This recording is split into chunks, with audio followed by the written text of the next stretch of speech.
Tecno sekarang mulai gak takut lagi, karena di saat brand lain masih memberikan baterai 5000 mAh atau 6000 mAh, Tecno malah datang bawa baterai monster 8000 mAh.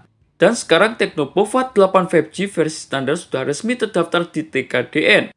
Namun yang bikin netizen langsung mulai rame, karena HP ini nggak cuma jual baterai doang, tapi juga layar, performa, chipset, media penyimpanan, bahkan varian RAM yang dibawa. Dan jujur aja, buat HP yang kemungkinan main di rentang harga 3 jutaan, spek kayak gini mulai bahaya banget. Tapi tetap saja ada beberapa hal yang bikin orang mulai debat. Mulai dari layarnya masih IPS LCD, belum ada informasi stereo speaker, dan nggak support dukungan micro SD. Jadi sekarang pertanyaannya, apakah Tecno Pova 8 5G ini bakal jadi HP gaming paling worth it, atau cuma menang di baterai doang? Nah, di video kali ini, kita bakal ngebahas kelebihan maupun kekurangan daripada Tecno Pova 8 5G yang berhasil tim forum gadget rangkum. Kelebihan yang pertama yakni berbekal baterai monster 8000 mAh. Kelebihan yang pertama adalah dari segi baterainya. Berbekal kapasitas baterai 8000 mAh ini gede banget. Bahkan sekarang banyak tablet aja masih ada yang kapasitasnya di bawah ini. Dengan baterai sebesar ini, HP ini jelas cocok buat para gamer, menonton YouTube, atau penggunaan aktif di media sosial. Jadi buat kalian yang malas ngecas, ini cukup efisien. Beralih ke kelebihan yang nomor 2 yakni berbekal chipset Dimensity 7100 yang masih kuat buat gaming. Nah, kelebihan berikutnya ada pada segi performanya.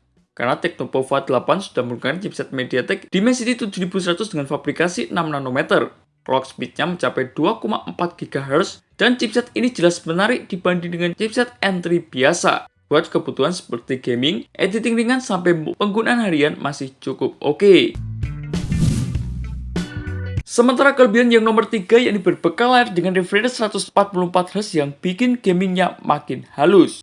Nah, ini juga jadi salah satu nilai jual yang besar. Karena Tecno Pova 8 sudah menggunakan refresh rate sampai 144Hz dan itu termasuk tinggi banget. Efeknya, scrollingnya jauh lebih smooth, animasinya lebih halus, dan gamingnya terasa lebih responsif. Apalagi didukung dengan layar besar 6,78 inci Full HD+, jadi permainan seperti gaming, menonton, atau media sosial masih nyaman banget.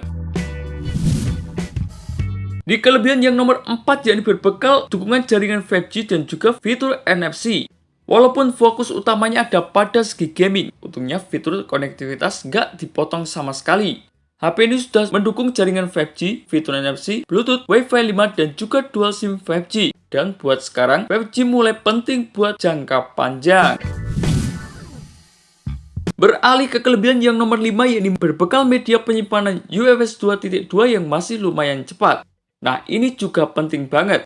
Karena Tecno Pova 8 nggak memakai media penyimpanan eMMC lagi. HP ini sudah menggunakan UFS 2.2, efeknya loading aplikasinya lebih cepat, buka game lebih responsif, dan multitaskingnya jauh lebih terasa nyaman. Ada varian RAM yang bisa dipilih yakni RAM 6 dan juga 8GB dengan media penyimpanan internal 128 bahkan 256GB. Dan kelebihan yang terakhir yakni potensi value-nya cukup bahaya. Nah, ini yang bikin banyak orang mulai penasaran. Karena kalau Tecno bisa memberikan harga agresif, HP ini bakal bahaya banget di rentang harga segitu. Bayangin aja, ada chipset Dimensity 7100 baterai 8000 mAh dengan layar 144Hz, ditambah lainnya sudah mendukung Full HD+ dengan fitur NFC dan juga penyimpanan UFS 2.2. Biasanya seri Pova memang fokus gaming, namun ini sudah mendapatkan baterai besar dan juga value-nya cukup tinggi. Tapi tetap saja, HP ini tidak kelihatan sempurna banget. Kekurangan yang pertama yakni layarnya masih IPS LCD.